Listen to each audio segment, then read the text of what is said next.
அனைவருக்கும் வணக்கம். என் அன்பு சகோதரர் தயாரிப்பாளர் சிவகணேஷ் அவர்களுக்கு என்னோட அன்பான வணக்கத்தை தெரிவித்துக் கொள்கிறேன். இந்த படத்தில் நடித்த அத்தனை நடிகர்களுக்கும் இதுக்காக உழைத்த அத்தனை டெக்னீஷியன் எல்லாருக்குமே என்னோட அன்பான வணக்கத்தை தெரிவித்துக் கொள்கிறேன். நம்ம அழைப்பை ஏற்றுக்கொண்டு இங்கே வந்திருக்கும் பத்திரிகை நண்பர்கள் அனைவருக்கும் என்னுடைய வணக்கத்தை தெரிவித்துக் கொள்கிறேன். புரட்சித் தலைவர் பாரத ரத்னம் டாக்டர் எம்ஜிஆர் அவர்கள் அவர் ஆசையோடு நான் இன்றைக்கி இங்கே உட்கார்ந்துருக்கேன். முதல் தடவையாக நான் வணக்கத்தை என்னோடய புரட்சித் தலைவர் டாக்டர் பாரத ரத்னம் எம்ஜிஆர் அவர்களுக்கு என்னோட நன்றியை வணக்கத்தை தெரிவிக்கிறேன்.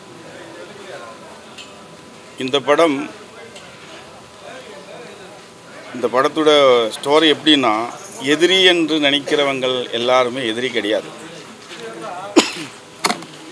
ஒரு அன்பும் பாசமும் நம்ம பக்கத்து ஊரில் இந்தியா இராணுவரும் இல்லைன்னா நம்ம பாகிஸ்தான் இராணுவரும் எப்படி அன்பாக பாசமாக இருப்பேன்றதும், எதிரி என்றைக்குமே எதிரி கிடையாது என்றதும், எதிரியே நம்ம எதிரியாக நினச்சிட்டே இருந்தானா எதிரியே விட்டு விடுங்க. அன்பு பாசம் அது நம்ம பக்கத்தில் மட்டும் இல்லை, நம்ம பக்கத்து நாட்டு கூட எப்படி அன்பு பாசம் கொண்டு வரலாம் என்ற ஒரு செய்தியை தான் இந்த படம் சொல்ல போகிறது. அதில் எனக்கு ரொம்ப வருத்தமான விஷயம் என்னென்னா, இதோட இயக்குனர் ஜெய்சேகர் ஐயா அவர் இன்றைக்கி நம்ம கூட இல்லை. சிவசேகர் ஐயா அவர் தான் என்னை முதல் தடவையாக இந்த படத்தில் நடிக்கிறதுக்காக அழைத்தது. அவர் ஒரே வார்த்தை சொன்னேன், நீங்கள் தான் இந்த படத்தில் மேஜர் சர்மாஜியாக வரப்போகிறேன், உங்கள் பேசு தான் இதுக்கு சூட் ஆகும். ஆனால் அவரை 82 வயசு இருக்குன்னா, 83 வயசில் அந்த ஒரு தியாகம் எப்படி சொல்கிறதுன்னு தெரியல. அவரோட 83 வயசில் அவர் ரைட்டர், டைரக்டர், இயக்குனர். அது ஒரு கின்னஸ் புக் ரெக்கார்டுன்னே சொல்லலாம். அந்த மாதிரி ஒரு 83 வயசில் அவர் அந்த மாதிரி ஒரு நபரை நான் முதல் தடவையாக பார்த்தேன். அது இல்லாமல் அவரோட அன்பு பாசத்துக்கு இன்றைக்கி அவர் இங்கே இருந்திருந்தால் அவர் காலில் விழுற மாதிரி தான் நான். ஏன்னா அவ்வளோ என்னை விட வயசுக்கு அதிகம். ஆனால் அவர் கொடுத்த அன்பு பாசத்துக்கு நான் அவரோட அன்பு பாசத்துக்கு இன்றைக்கி அவரை முன்னாடி இல்லை, அவரோட அன்பு பாசத்துக்கு நான் அவருக்கு அடிமை, அவ்வளோதான் சொல்ல முடியும். இந்த படம் வெற்றி அடைவதற்காக உங்களுடைய எல்லாருடையும் ஆதரவும் ஆசீர்வாதமும் தேவை. நீங்கள் எல்லாருமே அதுக்கான ஆதரவும் தெரிவிக்கணும் என்று நான் என் நெஞ்சுக்குள்ளே இருந்து அன்போடு கேட்டுக்கொள்கிறேன். இந்த படத்தில் அந்த தாடி வச்சுட்டு தாடி இல்லை, அது சர்மாஜி நார்த் இந்தியன் ஸ்டைலில் தான் வருது. ஆமாம், நார்த் இந்தியன் ஸ்டைல் தான். Clean shave. அதில் இது எப்படி சொல்கிறதுன்னா, நான் கொஞ்சம் ரூட்டாக இருப்பேன் ஃபஸ்ட்டில், ஆனால் லாஸ்ட்டில் போய் நான் ரொம்ப நல்லவனாக மாறிடுவேன். அதுக்கு காரணம் நம்ம ஹீரோ தான். ஹீரோவோட பேச்சில் நான் அழுதுடுவேன். எல்லாருமே தேட்டர்லேயே அழுவ போகுது இவர் பேச போகிறது. அந்த வசனத்தை கேட்டானா, ஏன்னா நட்புக்காக தான். அவரோட கனவு 83 வயசில் அவர் எழுதின அந்த கதை தான் எந்த படத்துக்கும். இது சின்ன படமோ பெரிய படமோ அதெல்லாம் விஷயம் கிடையாது. எவ்வளோ கோடி செலவு பண்ணாலும் அது ஊற்றி போகுது. ஆனால் கதைன்றது அந்த மனிதர், அந்த ஒரு இயக்குனர் செஞ்ச கதை, அவரோட 83 வயசில் அவர் டைரக்ஷன் பண்ணி அந்த கதையை எழுதியிருக்குன்னா இது வெற்றிப்படுவா, கண்டிப்பாக வெற்றிப்படுவா. அதான் எனக்கு தெரியும்.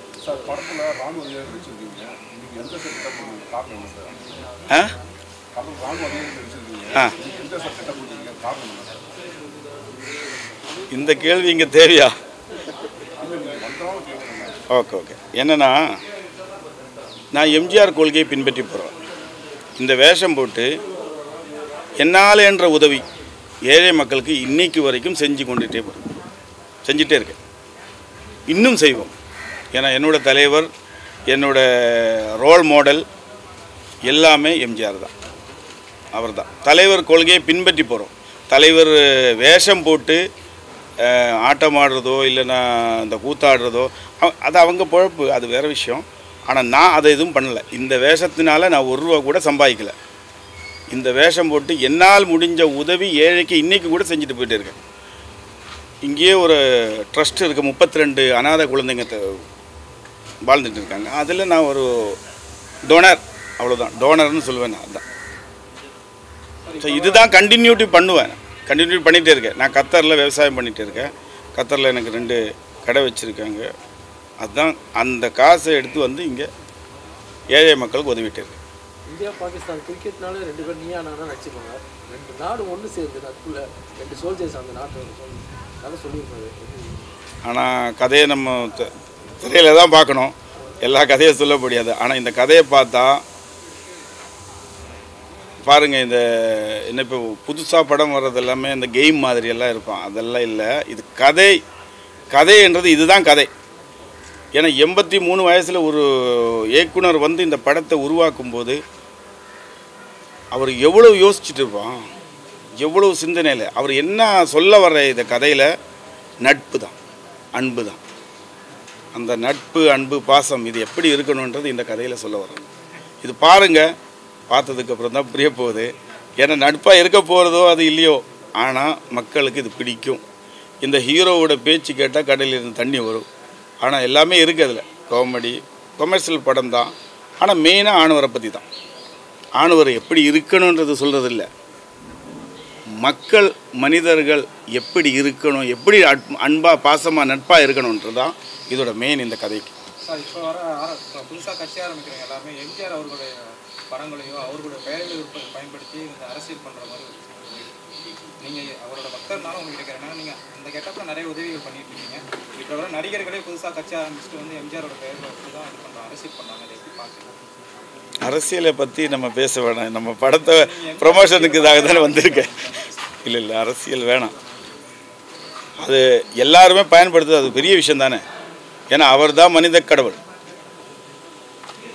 ஏன் யாரையும் பயன்படுத்தாமல் இருக்கிறதுக்கு காரணம் என்ன? அவர் ஏழைக்கு உதவுனாங்க. ஏழையை பார்த்தா அவன் கலர், ஜாதி, இல்லைன்னா அவனோட அழுக்காக இருக்க எதுவுமே பார்க்காம அவனை கட்டி பிடிச்சி முத்தம் கொடுப்பான். அதுதான் எம்ஜிஆர்.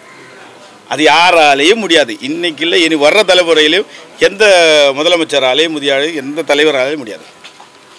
ஓகேவா? அது நம்ம அரசியல் பேச வேணும். நன்றி, வணக்கம். எல்லாருக்கும் வணக்கம். என் பேர் அர்ச்சனா சிங். நான் வந்து பெங்களூர் பொண்ணு. நிறைய தமிழ் ஃபிலிம்ஸ் பண்ணியிருக்கேன். இது வந்து என்னோட first patriotic film, India related patriotic film என்ன சொல்லலாம். ஸோ இந்த படம் ஆஃபர் பண்ணும்போது ஐ வாஸ் லிட்டரலி எக்ஸைட்டட். ஏன்னா patriotic film first time army related என்ன நினைக்கும் போது I was thrilled and more interested. ஏன்னா இப்போ வரைக்கும் பண்ணதெல்லாம் love stories, village stories etcetera. But இது வந்து இந்தியா ரிலேட்டட், ஆர்மி ரிலேட்டடானா I was more interested. And it was great working with the director Sivasekaran அவர். ஏன்னா நான் நினச்சேன் ரொம்ப ஷார்ட் டெம்பர்டாக இருப்பாங்க. ஏன்னா 83 years old டைரக்டர். அவர் வந்து இட்ஸ் அ கிரேட் அச்சீவ்மெண்ட் அவருக்கு வந்து. I mean it's a very unique thing. So அவர் ரொம்ப ஸ்ட்ரிக்டாக இருப்பாங்க, ஷார்ட் டெம்பர்டாக இருப்பாங்க ஆனால் நான் நினச்சேன். பட் அப்படி ஒன்றும் இல்லை, ரொம்ப பேஷண்ட்டாக அண்ட் ரொம்ப ஜாலியாக நான் ஜோக் பண்ணிவிட்டு அந்த சீன்ஸ் எல்லாம் பண்ணிட்டாரு. ஸோ நான் அது நிறைய ரொம்ப லேர்னிங் எக்ஸ்பீரியன்ஸ் கூட சொல்ல முடியும். Learning experience and it was something joyful. I guess even hero will accept according to this. Sivaganesan அவருக்கு ரொம்ப நன்றி. இந்த படம் எனக்கு ஆஃபர் பண்ணிட்டாங்க. இந்த படம்ல நான் இவரோட பேரை ஆக்ட் பண்ணியிருக்கேன். ஐ திங்க் இவர் ட்ரீம் சீக்வென்ஸ்லேயே வரேன். அண்ட் ஒரு இன்ட்ரெஸ்டிங் சாங் கூட இருக்குது. அண்ட் ஒரு நிறைய எமோஷ்னல் டைலாக்ஸ், சென்டிமெண்டல் டைலாக்ஸ் கூட இருக்குது. ஸோ அதுக்காக I feel I'm quite lucky to have that. சின்ன ரோல் இருந்தாலும் அவ்வளோ டெப்த்தாக ரோல் இருக்குது, அவ்வளோ ஸ்ட்ராங்கான ரோல் இருக்குது. ஸோ ஒரு கொஞ்சம் சீனில் வந்தாலும் இட் இஸ் குவைட் வெயிட்ஃபுல் என்ன நான் நினச்சேன். Yeah, thank you. That's it from me. எல்லாருக்கும் வணக்கம். என்னோட பேர் வந்து பிரதீப் செல்வராஜ். இது வந்து இது நடிக்கும் போது எனக்கு வந்து இது 3வது படம். டைரக்டர் வந்து பார்த்திங்கன்னா சிவசேகர் வந்து அவர் 83 நம்ம சொல்லவே முடியாது. ஷூட்டிங் ஸ்பாட்லலாம் பார்த்திங்கன்னா அவ்வளோ ஆக்டிவாக இருப்பார். அவ்வளோ வெயிலையும் மனுஷன் கூட இல்லாமல் வந்து ஸ்கிரிப்டை சொல்கிறது எல்லாமே வந்து ரொம்ப பயங்கரமாக இருக்கும். பட் அன்ஃபார்ச்சுனேட்லி இன்றைக்கி வந்து அவர் நாங்கள் எல்லோரும் மிஸ் பண்ணுறோம். இன்றைக்கி சார் இல்லை. ஸோ இந்த படத்தை வந்து ப்ரொடியூஸ் பண்ணதுக்காக சிவகணேஷ் சாருக்கும் ரொம்ப தேங்க்ஸ். ப்ளஸ் இந்த படத்தை எடுத்து இந்த அளவுக்கு கொண்டு வந்து படம் ரிலீஸ்க்கு கொண்டு போகிற ரொம்ப ஹெல்ப்ஃபுல்லாக இருந்த முத்துக்குமார் சாருக்கும் வந்து மிகப்பெரிய நன்றி. இந்த படத்தில் நான் வந்து மெயின் லீடாக ஒரு ஆர்மி சோல்ஜராக வந்து நடிச்சிருக்கேன். போர்ன்றது வந்து எல்லாத்துக்குமே வந்து ஒரு முடிவு கிடையாது. எல்லாருக்குமே வந்து ஒரு மனசு இருக்குது, எல்லாருக்குமே ஒரு குடும்பம் இருக்குது அப்படின்னு வந்து ஒரு அற்புதமான ஒரு விஷயத்தை வந்து சொல்ல வராரு. ஸோ படம் பாருங்கள். முக்கியமாக வந்து பார்த்திங்கன்னா நான் ஒரு வேண்டுகோள் ஒன்று வைக்கிறேன். தேட்டர்ஸ் வந்து பார்த்திங்கன்னா ஸ்க்ரீனிங்ஸ் வந்து மார்னிங் ஷோஸ் தான் வந்து நிறைய அலர்ட் பண்ணுறாங்க. நியூ ஆக்டர்ஸ், நியூ மூவி, புது டேரக்டர்ஸ் எல்லாருக்குமே. பெரிய ஸ்டாருக்கு தான் வந்து பார்த்திங்கன்னா மார்னிங் வந்து தேட்டர் ஃபுல்லாகும். இப்போ இந்த மாதிரி புதுமுகங்களுக்கு காலையிலேயே ஃபஸ்ட்டு ஸ்க்ரீனே வந்து ஃபுல் ஆகாது. ஸோ தயவு செஞ்சு ஒரு 6 மணி ஷோ, 6 o'clock ஷோ இல்லை நைட் ஷோ வந்து கொடுத்தீங்கன்னா ஸோ ஃப்ரீ டைமில் அவங்க வந்து தேட்டரில் வந்து பார்க்குறதுக்கு கொஞ்சம் ரொம்ப ஹெல்ப்ஃபுல்லாக இருக்கும். So thank you so much. வணக்கம், யுவராஜா ஹியர். இந்த படத்தில் நான் ஒரு மேஜர் ரோல் பண்ணியிருக்கேன். படம் வந்து வார் சம்மந்தமான படம். என்ன உங்களுக்கு எடுத்துட்டீங்க, அதுக்கு பற்றின ரெஃபரன்ஸ்லாம் எங்கே இருக்குது? ஷூட்டு ஃபுல்லாக வந்து நம்ம செய்யாறு, பின்ன அதுலேருந்து பக்கத்தில் ஒரு சின்ன ஒரு ஆர்னி செஞ்சை அந்த சரௌண்டிங் இருக்கிற ஏரியா எல்லாமே. இந்த லொக்கேஷன் ஓகே. இப்போ வார் போலீஸ்னால் அதுக்கு உண்டான அந்த ஒரு ரெஃபரன்ஸ் எடுக்கணும். இது வார் அப்படின்றப்போ அதுக்கு சோல்ஜர்ஸு அந்த கமௌண்ட்டுக்கு அந்த மாதிரி ஏதாவது ஆமாம், ட்ரைனிங் ஃபிஃபோராக ஒரு 2 days 3 days வந்து ட்ரைனிங் வச்சுருந்தாங்க நம்மளோட டைரக்டர்ஸ். ஸோ அங்கேருந்து நம்ம செலக்டடாக யார் தேவையோ அவங்கள வந்து ட்ரைனிங் வச்சு தான் நம்ம செலக்ட் பண்ணியிருந்தோம். மாஸ்டர் ஃபைட் மாஸ்டர் இல்லை சார், மேக்ஸிமம் ஆல்ரெடி மாஸ்டர்ஸ் தான் எல்லாமே. அப்படியே வச்சு கொஞ்சம் பண்ணோம். அதில் மறுபடியும் ட்ரைனிங்லேயே கொஞ்சம் அது பண்ணியிருக்கோம் சார் நாங்கள். அப்படியே போலீஸ்ன்றது ஒன்றும் இல்லை, இங்கேருந்து யாரையாவது சொல்கிறது தடுக்கிறது அந்த மாதிரி இருக்கும். வாரன்றப்போ ஒன்று வைக்கணும், நிறைய எஃபெக்ட் பண்ணணும். அப்படியே எதுவும் 1000 அடிபட்டுச்சா அந்த மாதிரி ஏதாவது? No injuries sir, no injuries. சின்ன சின்ன இதுதான். ஆமாம், இந்த ஜம்பிங் அந்த இதில் பண்ணும்போது சின்ன சின்ன விஷயங்கள் நடக்கும். அது சாங்ஸ்லாம் இல்லை சார், மியூசிக் பண்ணுங்க. மியூசிக்கு சாரி அந்த மட்டும் இல்லை. உங்கள் 2 பேரில் யார் சாங்ஸு எனக்கு இருக்குது. எனக்கு சாங்ஸ் என்ன எப்படி லவ் சாங்? லவ் சாங்ஸ்லாம் கிடையாது சார். அதாவது இந்த ஸ்டோரியை பொறுத்த வரைக்கும் எப்படின்னா அதாவது ஒரு லீட் ரோல் பண்ணுறவங்க, மேஜர் ரோல் பண்ணுறவங்க ஆக்சுவலி ஒரு ஃபேமிலியை விட்டுட்டு தான் நம்ம வந்து ஆர்மிக்கு உள்ளே என்ட்ரி ஆகும். ஸோ அப்போது நம்மளுக்காக ஒரு ஃபேமிலி வந்து காத்துட்ருக்கோம். ஸோ நம்ம வருவோமா வரமாட்டோமா அப்படின்ட்டு.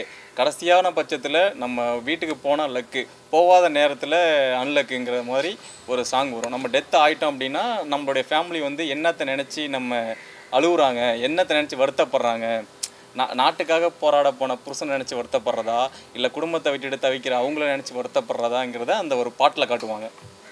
2 ஹீரோயின்ஸ் இருக்காங்க, 2 பேருக்கு வந்து எப்படி ஃப்ரெண்ட்ஸாக பண்ணிருக்காங்க? 2 ஹீரோயின்ஸ்லாம் இருக்கா சார். பேசிக்கலி ஒரு ஹீரோயின்ஸ் தான் இருப்பாங்க. ஒரு பொண்ணு வந்து எங்கள் கூட ஆமாம் வென் டு ட்ராவலர். அது எதுவும் லொக்கேஷன் போனீங்க, அது காட்டு பகுதியில் நினச்சிங்கன்னா நம்ம ஹீல்ஸு அந்த மாதிரி? Both sir, both. காட்டுப்பகுதியும் இருக்கும், ஹில்ஸ் சார்ந்த ஏரியாவும் இருக்கும். ஹில்ஸ்னால் நம்ம நினைக்கிற மாதிரி லாங் ட்ராக் ஹில்ஸ் கிடையாது. ஸோ பேஸ்டான ஒரு ஹில்ஸ் வச்சு தான் இருக்கும். அந்த காடுனாலே சும்மா ஏதாவது பாம்பு அந்த மாதிரி ஏதாவது விஷ ஜந்துக்கள் நிறையா இருக்கும், அந்த மாதிரி இருக்கும். அந்த மாதிரி ஏதாவது டிஸ்டர்பன்ஸ் ஆகிடுச்சு? அந்த மாதிரிலாம் பெருசாக எதுவும் டிஸ்டர்பன்ஸ் இல்லை சார். ஆனால் இருந்துச்சு அனிமல்ஸ் தான். அதுக்கு நம்ம இடையூறு பண்ணாமல் நம்ம ஷூட் பார்த்துக்கிட்டோம். இது வந்து இந்தியா பாகிஸ்தான் அவங்க 2 பேருக்குள்ள அவங்க 2 பேருமே இந்தியா பாகிஸ்தான் 2 பேருக்கு ஆகாது. ஆனால் நட்பு உறவு வந்து அதுதான் நம்மளுடைய கதையே. அதை நம்ம நீங்கள் தேட்டரில் பார்த்தா உங்களுக்கு அது புரியும். இதுக்கப்புறம் நம்ம இப்படி இருக்கலாம் அப்படிங்கிற ஒரு கண்ணோட்டத்தை அந்த நம்ம படத்து மூலயமா தெரிவிக்கிறோம். இப்போ வந்து இந்தியா பாகிஸ்தானா ஒரு எதிரியா அப்படியே நினச்சிட்டு போகிறாங்க. ஆனால் அங்கே இருக்க சோல்ஜர்ஸ்க்கு தான் தெரியும் நானும் வந்து அதே தான் நானும் என் நாட்டுக்காக போராட வந்திருக்கேன், நீங்களும் உங்கள் நாட்டுக்காக போராட வந்திருக்கீங்க. நம்மளுடைய போராட்டம் வந்து ஒரு ஒற்றுமையை காட்டுட்டோம் அப்படிங்கிறதுக்காக தான் அந்த ஒரு கதையே. இந்த கதை சொல்லும் போது எப்படி இருந்துச்சு? ஆமாம் சார், ஆக்சுவலி இந்த கதையை வந்து நம்மளுடைய இயக்குனர் நம்மள்கிட்ட சொல்லும் போது இதுக்கு முன்கூட்டியே ஒரு ஆய்வு நடத்திட்டாங்க. ஒரு 6 மாதத்துக்கு முன்னாடியே எங்களுக்கு கதை வந்துருச்சு. கதை வந்து நம்ம இதை பற்றி பேசும்போது இதை பற்றி புலனாய்வு பண்ணும் போதும் ஸோ இந்த கதை கொஞ்சம் டிஃப்ரெண்ட்டாக இருக்கே. ஆக்சுவலி இன்னொரு விஷயம் என்னென்னா நம்மளுடைய இயக்குனருக்கு வந்து ஒரு 80 வயசு 80 வயசில் இந்த மாதிரி ஒரு கதையை உருவாக்குறாரு அப்படிங்கிற அந்த ஒரு முயற்சிக்காக தான் நம்ம ஒரு கூட்டு பிணைப்பை நம்ம இணைஞ்சோம். அப்படி இருக்கும்போது அவர் இந்த கதையை நம்மள்கிட்ட சொல்லும் போது இந்த கதையும் ஒரு டிஃப்ரெண்ட்டாக இருந்துச்சு. ஸோ நம்ம இப்போ இருக்கிற இளைஞர்களுக்கு மத்தியில் இந்த கதை வந்து கொஞ்சம் வித்தியாசமாக இருக்குது, இந்த இதை நம்ம ஒரு படமாக காட்டினா மக்களுக்கு கொஞ்சம் ஒரு புரிதல் ஏற்படும் அப்படிங்கிறது இந்த கதை மூலமாக நம்ம தெரிவிச்சிருக்கோம். இங்கேனா நீங்கள் ஏதாவது லொக்கேஷன் இந்த இடத்துல சென்னையில் மற்ற இடங்கள் பார்த்தீங்கன்னா நம்ம அவசரத்துக்கு வரலாம், செல்ஃபோன் டவர் கிடைக்கும். இதே நம்ம தேவையான ஒரு சிட்டியில் வந்து மக்களை பார்க்கலாம். ஃபாரஸ்ட்டு ஹில்ஸ் அப்படின்றப்போ எந்த கம்யூனிகேஷனுமே இருக்காது. அது அங்கே தான் தங்க வேண்டியது. அந்த எத்தனை நாள் அங்கே போச்சு சார்? நம்மளுக்கு இந்த 45 டேஸ் கிட்டத்தட்ட அரௌண்ட் 50 டேஸ்க்குள்ளேயே நம்ம இருந்தோம். உங்கள் டீம் அத்தனை பேர் அவங்களுடைய உங்கள் கூட இருக்காங்க பெண்கள், அவங்க எவ்வளோ ஒத்துழைப்பு கொடுப்பாங்க என்ன? ரொம்ப சார் நம்ம எல்லாமே சப்போர்ட் சார். இந்த இடத்துல ஆண் பெண் அப்படிங்கிற ஒரு வேற்றுமையே கிடையாது சார். எல்லாம் ஈக்குவாலிட்டி, அவ்வளோதான். நான் என்ன பண்ணணும் அதை நீங்களும் பண்ணணும், நீங்கள் என்ன பண்ணுறீங்களோ அதை நான் பண்ணுவேன், அவ்வளோதான், முடிஞ்சு. இதில் ஆண் வேறு பெண் வேறு அப்படிங்கிற பாகுபாடு இந்த படத்தில் கிடையாது. ஏன்னா நம்ம எல்லாமே தங்குறது எல்லாமே ஃபாரஸ்ட்டில் தான் தங்குறோம். இல்லை நம்ம அப்படின்றப்போ ஒரு ஹார்ட் ஒர்க்காக டக்குன்னு மேலே ஏறிடலாம். அப்போ அவங்கன்றப்போ கொஞ்சம் ஸ்லோவாக வருவாங்க, அந்த மாதிரி ஒரு சில இருந்துச்சு சார். அவங்களுக்கு ஏற்ற மாதிரி நம்மளை மாற்றிக்கிற மாதிரி இருந்துச்சு அந்த இடத்துல. ஏன்னா அவங்களுடைய இன்னல்கள் துண்ணல்கள் இது எல்லாத்தையுமே ஒரு பங்களிப்பு இருக்கும். ஒரு ஆண்னா அவன் எப்படி பண்ணிவிடுவான், ஒரு பெண்ணுக்கு உண்டான ஒரு பங்களிப்பு வேணுங்கும் போது அந்த இடத்துல நம்ம அவங்களுக்கு கை கொடுத்து வரோம். அப்படி தான் நடந்துச்சு. இந்த இதை எப்படி டைரக்ட் ஈஸியாக அந்த இடத்துல பண்ணி கொடுத்துறாங்க சார்? அது அவருக்கு பின்னாடி இருக்கிற எஃபோர்ட்லாம் சொல்ல முடியாது சார். அவ்வளோ எஃபோர்ட் சார். அது அவர் வயசுக்கு மீறின எஃபோர்ட் அந்த படத்தில் அவர் கொடுத்துருக்காரு சார். அது தமிழ்நாட்டில் பார்த்தீங்கன்னா நீ பெருசா நான் பெருசா ஓ ஜாதி பெருசா எங்கேயாவது பெருசா ரெண்டு நாடே வந்து ஒன்று சேரணும் அப்படின்றவங்க அவங்களுக்குள்ள ஒரு லவ் அந்த சப்ஜெக்ட் வச்சுருக்காங்க 2 சோல்ஜர்ஸில். அது வந்து பிடிச்சி பண்ணியிருக்கீங்க. அந்த அந்த ஆர்டிஸ்ட் அவங்க பண்ணவங்க கூட அவங்க சப்போர்ட்டிங்காக இருக்குது. அதுதான் சார். இந்த 50 நாள் நடந்த ஷூட்டிங்கில் இப்போ இவர் தான் மெயின் ரோல் பண்ணுறாரு, நான் தான் சைடு ரோல் பண்ணுறேன், இன்னொருத்தவங்க கேரக்டர் ரோல் பண்ணுறாங்க, இந்த ஒரு வேறுபாடே கிடையாது சார். அந்த இடத்துல நாங்கள் எல்லாமே ஆர்டிஸ்டாக தான் சார் இருந்தோம். ஸோ அப்படி இருக்கும்போது ஆப்போசிட் டீம் நம்மளோட இந்தியா பாகிஸ்தான் அப்படின்னு அந்த இதே கிடையாது. இந்த ரோல் நீ பண்ணுறியா, இந்த ரோல் நான் பண்ணுறேன்னா, இது கடைசியில் நம்ம சொல்ல வர கதை என்ன, அதுதான் சார் அந்த இடத்துல மெயினாக நாங்கள் யோசித்தது. இந்த படத்து மூலிமா நீங்கள் படம் முடிச்சிட்டிங்க, நாளைக்கு படம் பார்த்தாங்க ஆடியன்ஸ் அப்படின்னா இது வந்து ஒரு மேட்சாக இருந்தாலும் இந்தியா பாகிஸ்தான் தான் இந்தியா நானும் சொல்லியிருக்கோம். அது மாதிரி படம் உங்களுக்கு எவ்வளோ ஒரு இதாக சந்தோஷமாக சார்? இதை பார்த்துட்டு உண்மையாக இதை பார்த்துட்டு இந்த மாதிரி நடந்துக்கிட்டாங்க அப்படின்னா இதை விட என்ன சார் எங்களுக்கு பெரிய சந்தோஷம் வேணும்? அவ்வளோதான் சார். பெரிய ஒரு புரட்சி பண்ண மாதிரி ஒரு சந்தோஷம் ஏற்படும் சார். அளவில்லாத ஒரு மகிழ்ச்சி ஏற்படும் கண்டிப்பாக. என்ன சார் புரியல? இல்லை சார், இதுக்கு முன்னாடி நான் ஒரு நீரோட்டம் அப்படின்னு சொல்லிட்டு அங்காடி திரு மகேஷ்க்கு தம்பியாக ஒரு படம் பண்ணியிருக்கேன். இது என்னோட செகண்ட் சார். நான் வந்து 3 படம் பண்ணியிருக்கேன் சார். பாண்டி மருதாய் மணிக்கு விளையாட்டுன்னு ஒரு மலையாள படம் பண்ணியிருக்கேன் சார். அது போக நம்ம இது ராயல் சல்யூட்டும் பண்ணியிருக்கேன். இவரோட டிஃப்ரெண்டாக இருக்குது சார். இதோட ஏன்டா இவரோட அந்த 80 வயசில் இவருக்கு எப்படி தான் அந்த எனர்ஜி வருதுன்னு தெரியல.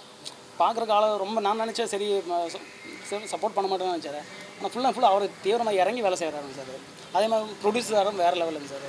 அவர் எதுவுமே பார்க்கல. அவர் நம்ம ப்ரொடியூசரு நான் வந்து இப்படி தான் இருப்பேன் அப்படின்னு கிடையாது. அவர் வந்து ஸ்பாட்டில் வந்து ஏதாச்சும் எங்களுக்கு குறைபாடு இருந்தாலும் அவர் வந்து அந்த ஸ்பாட்டில் வந்து கிளியர் பண்ணி கொடுத்துருவாரு.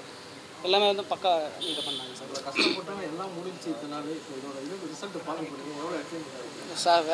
வேறு லெவல் இருக்குது சார். எதிர்பார்த்துட்டு இருக்கோம். மக்களோடதும் உங்களோட ரிப்போர்ட்டர் எல்லாத்தோட சப்போர்ட் மெயினாக தேவை எங்களுக்கு. ராயல் சல்யூட் படம் வந்து திரைக்கு வந்து பாருங்கள், சப்போர்ட் பண்ணுங்கள்.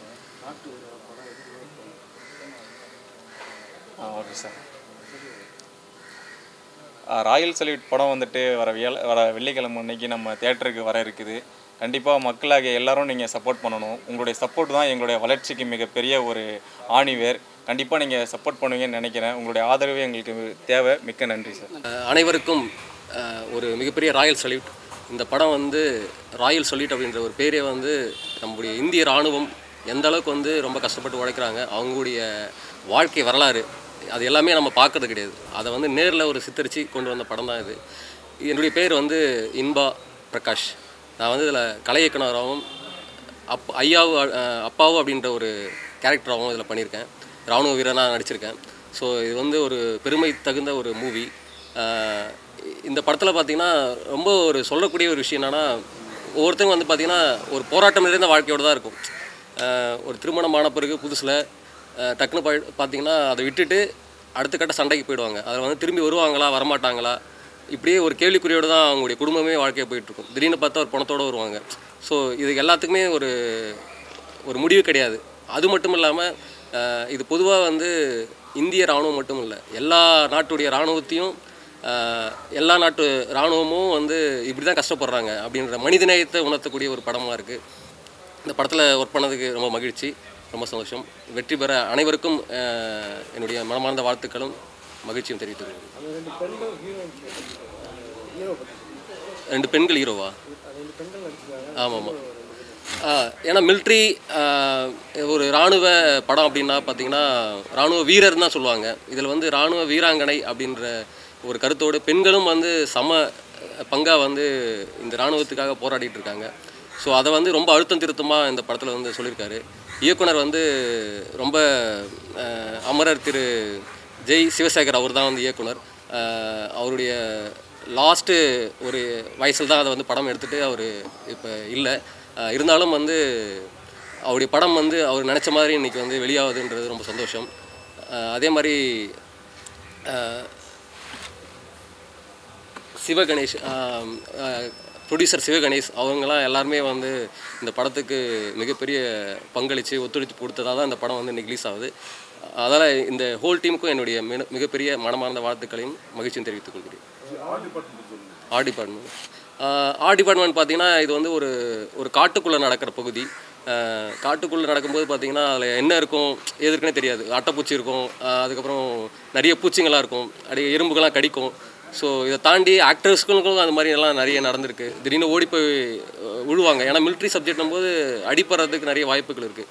ஸோ திடீர்னு பார்த்தீங்கன்னா ஒரு இடத்துல ஓடிம்போது தடுக்கி விழுந்துருவாங்க, ரத்தம் வரும். ஸோ இது மாதிரி அவங்களுடைய உயிரையும் பொருட்படுத்தி அதை வந்து நடிச்சிருக்காங்க. எல்லாருக்குமே வந்து ஒரு ராயல் சல்யூட். ஆமாம், ஒர்க்கை பற்றியா? இதில் வந்து முதல்ல வந்து இந்த படத்தில் வந்து என்னென்னலாம் வேணும் அப்படின்றத நம்ம வந்து தீர்மானிக்கிறப்போ ஒரு பெரிய லிஸ்ட்டு தான் வந்துச்சு. ஸோ எப்படி ஒர்க் பண்ண போகிறோம், ரொம்ப சிரமமான ஒரு பாட்டாக இருக்குது. ஏன்னா இராணுவம் போதே வெடிகுண்டுகள் இது மாதிரி நிறைய விஷயங்கள்லாம் ரெடி பண்ண வேண்டி வரும்.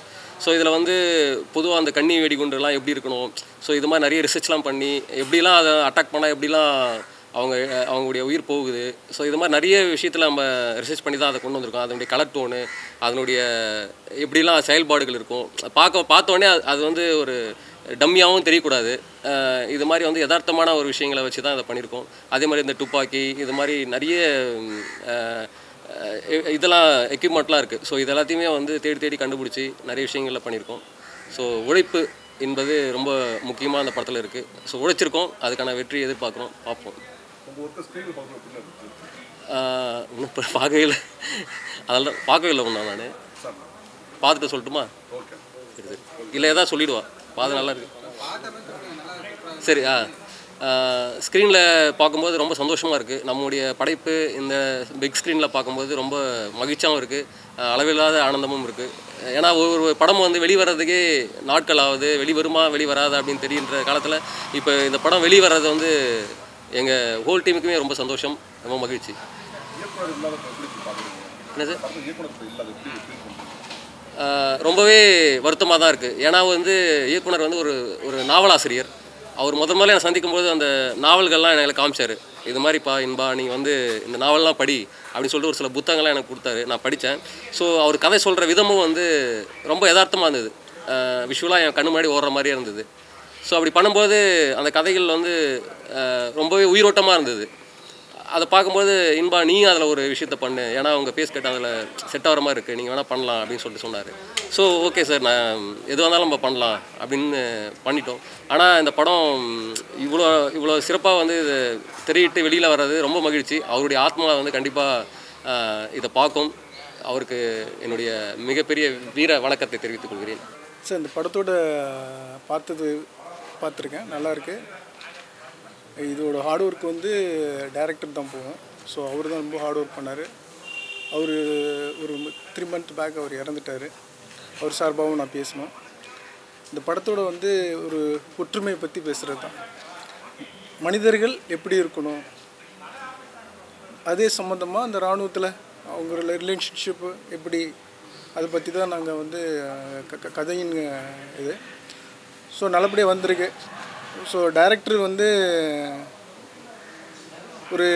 இந்த படத்தோட கதையை வந்து ஒரு வருஷத்துக்கு முன்னாடி சொல்லும்போது அதுக்கான அங்கீகாரம் அவருக்கு கொடுக்காத பட்சத்தில் வந்து அவர் டெய்லி வந்து என்னை வந்து பார்ப்பார். என்னை வந்து பார்க்கும்போது எனக்கு ஒரு மகனாக எனக்கு ஒரு சப்போர்ட் பண்ணு, இந்த படத்தை எப்படியாச்சும் எடுக்கிறதுக்கு இது பண்ணு அப்படின்னு சொல்லும்போது இந்த படத்தை வந்து எடுத்தோம், நல்லபடியாக கொண்டு வந்திருக்கோம்.